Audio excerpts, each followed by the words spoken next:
네, 중국 리오프닝 효과에 들썩였던 화장품 업계가 중국을 대체할 시장도 찾고 있습니다.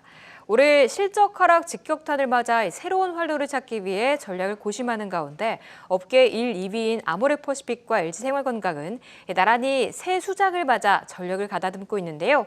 화장품 관련주들 어떤 소식이 들려오고 있는지 하나하나 살펴보시죠. 아모레퍼시픽은 중국뿐 아니라 미국 시장에서 이미 긍정적인 성과를 거두고 있다고 합니다. 이와 함께 일본과 동남아, 유럽 등 새로운 시장의 확대도 꾸준히 모색 중이라고 하는데요. 주가 두 달 사이 50%의 급등을 보였습니다. 8만 원대에서 13만 원대로 훌쩍 올라왔는데요. 오늘도 장중 낙폭 많이 줄여가면서 현재 약보합권까지 올라오고 있습니다. 올 상반기 기준 한국이 일본의 화장품 수입국 1위에 올랐습니다. 뷰티 본고장으로 꼽히는 프랑스를 제친 건데요. 특히 일본 10대에서 30대 사이에 합리적인 가격에 뛰어난 품질의 상품인 이른바 가성비 화장품이 큰 인기를 끌고 있습니다. 대표로 아이패밀리 SC의 롬앤의 성장세가 두드러진다고 하죠.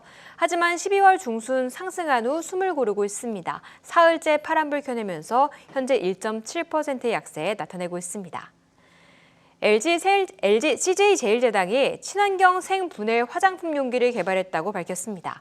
이를 올리브영의 자체 브랜드 웨이크메이크 쿠션에 사용했는데요.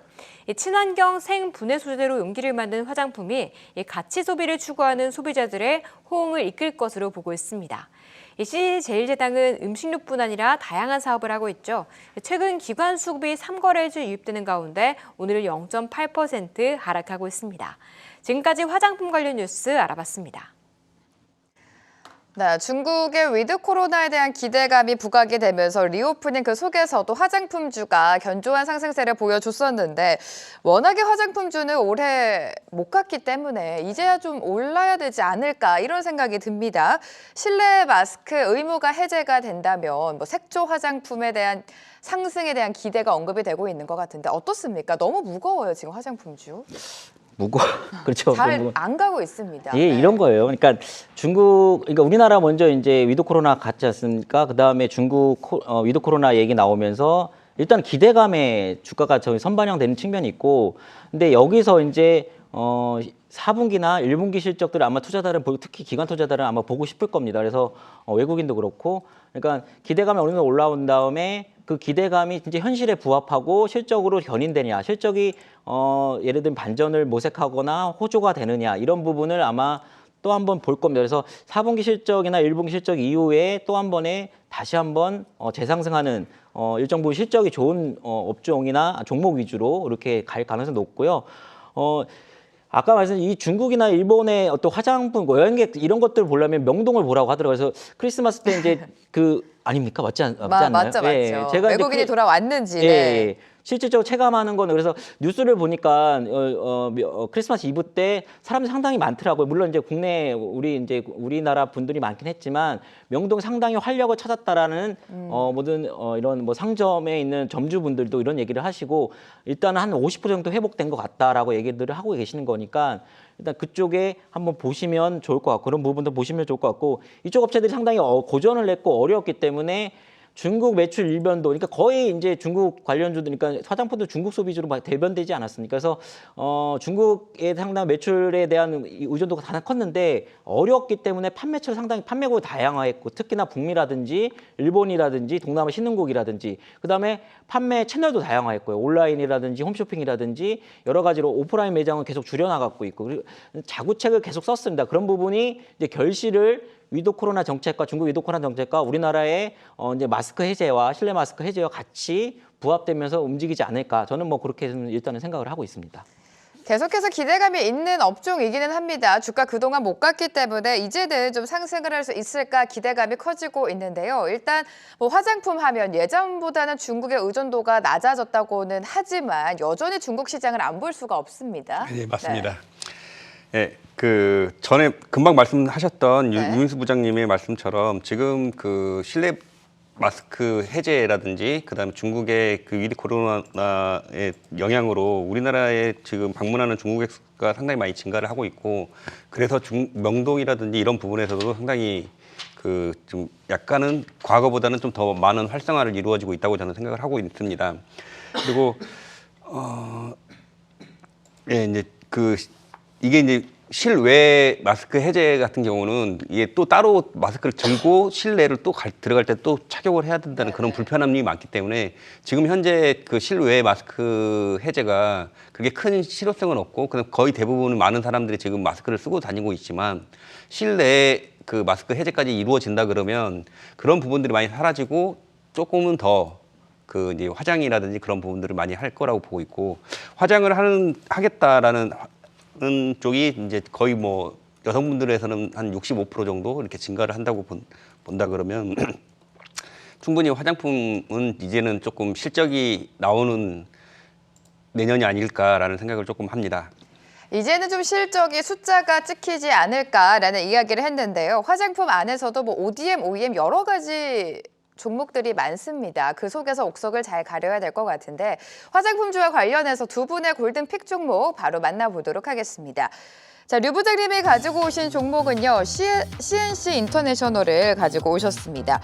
중국에 대한 이야기를 빼놓을 수가 없습니다. 이 종목 특히나 투자 포인트 들어볼게요. 예, 근데 뭐 사실 이제 중국 의존도 컸는데 아까도 말씀드렸듯이 일본이나 북미 시장으로 많이 다양하고 있어요. 그래서 이쪽 색조 화장품 쪽의 그 수출액을 보면은 올해 10월까지 일본향 성장률이 40%가 넘었답니다. 성장률이 급속도로 오히려 증가한 쪽이 일본이라고 하거든요. 그래서 동사 역시도 일본향 수출이 증가하고 있는 부분이 좀 고무적으로 보이고요. 북미 쪽도 특히 이제 이쪽에 이제 CNC 동사가 이제 립 쪽, 이쪽이 이제 입수 쪽, 이쪽이 강하거든요. 그래서 립 시장의 침투율 확대가 지금 계속 이루어지고 있고 단가도 이제 고단가의 제품 믹스로 이제 외형 성장뿐만 아니라 이제 수익성에도 상당히 지금 같이 좋아지고 있는 모습이 상당히 좋아 보인다라고 생각을 하시면 될 것 같고 말씀하신 중국 법인도 이제 이달부터는 이 공장이 이제 생산 가동 예정이거든요. 상행 이 공장 가동 예정이기 때문에 근데 캐파가 2,300만 개에서 5,500만 개로 2배 이상 확대되는 모습이 보이기 때문에 중국 법인 매출액 또한 가파르게 증가할 것으로 보인다. 그래서 지금은 이제 여러분들 주가를 보시면 뭐 업종이나 이런 걸 보시면은 섹터가 중국 쪽인데 코로나의 어떤 치료제라든지 뭐 감기약이라든지 제약 관련이 많이 갔지만 결국 우리나라 같은 패턴을 밟을 겁니다. 그렇기 때문에 어느 정도 이런 시기가 지나면 많은 어떤 확진자 수가 지나고 이런 어떤 한 번의 태풍이 쓰나미가 지나고 나면은 우리나라 같은 상황으로 가기 때문에 그런 거 한번 보시면 좋을 것 같고 동사의 강점 아까 했던 립 시장인데 이 립에 대한 부분이 상당히 좋고 신규 카테고리로 림퐁듀 제품을 지금 강화 중이라고 하거든요. 그래서 그 부분 한번 보시면 좋을 것 같고 지금 오더 물량이 확정된 오더 물량이 상당히 높답니다. 그래서 올해 4분기와 내년 상분기까지 이게 매출 인식되는 규모가 상당히 크다라고 생각을 하시면 될 거예요. 매출로 반영되는 인식 시점이 그래서 그 기준은 계속 이어질 거라고 보시면 될 것 같고 그래서 이 국내하고 중국의 어떤 리오프닝 우리는 가속화되는 거고 그쪽은 이제 점점 확대되고 풀어가는 부분 이 부분을 한번 참조하시면 동사 한번 잘 보시면 좋을 것 같은데 제가 시간이 되면은 차트 한번 잠깐만 보겠습니다. 좋습니다. 예. CNC 인터내셔널 차트로 또 분석을 도와주신다고 합니다. 최근 흐름까지 함께 짚어보도록 하겠습니다. 예, 자 네. 보시면 지금 이제 화장품 관련주들이 이렇게 한 번 기대감에 오른 다음에 지금 주가가 지금 옆으로 횡보하는 양상이거든요. 상당히 중요한 부분이다. 그래서 옆으로 계속 횡보하다가 실적 시즌이 어느 정도 된다면 제가 볼 때는 이런 기업들은 제가 볼 때는 올라갈 가능성이 높다. 왜 그러냐면 지금 매출액을 영업이익을 보면 올해가 상당히 좋아요. 그래서 작년에 23억에 불과했는데 올해는 162억을 지금 예상을 하고 있거든요. 그렇기 때문에 이런 기업을 옆으로 횡보하고 기대감이 올라왔다가 옆으로 횡보하는 기업 흐름, 주가 흐름을 보는 종목들을 한번 보시면 좋을 것 같습니다. 자, 차트에 대한 분석까지 도와주셨고요. 앞으로의 상승이 좀 기대된다라고 언급을 해주셨습니다. 조 부장님의 화장품 관련주도 바로 공개해 보도록 하죠. 자, 오늘 가지고 오신 종목은요. 한국콜마입니다. 대표적인 화장품 ODM 업체이고 지금 북미 고객사가 굉장히 좀 수요가 급증하고 있다는 이야기가 나오고 있고요. 또 개인적으로 궁금했던 거는 올해 이 화장품 용기 업체 연우를 인수를 했는데 그 시너지가 좀 부각이 되고 있는지도 좀 궁금합니다. 아, 예. 네. 일차적으로 이제 그 중국 같은 경우, 중국하고는 여전히 꾸준하게 잘 되고 있는 상황이라고 보시면 될 것 같고, 올 4월 달에 이제 그 포장 용기 제조업체 연우를 인수를 했는데, 얘네들 그 동사가 이제 그 연우 인수하면서 재고 부담률이 완전히 확 올라갔습니다. 근데 이게 연우 쪽에서는 그 회전율이 빨라가지고 그런 수익에 대한 큰 영향은 없다고 지금 발표를 하고 있는 상황이고요.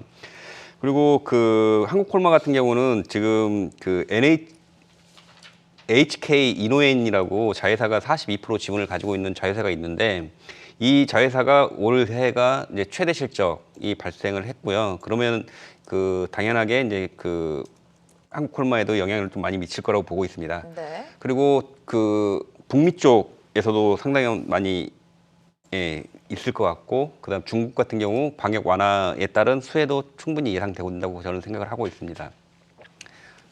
네, 한국콜마에 대한 투자 포인트까지 들어봤습니다. 이렇게 이슈 속에서 두 분의 전문가가 관심 있게 보고 있는 종목까지 소개해드렸습니다. 참고해 보시면 좋을 것 같고요.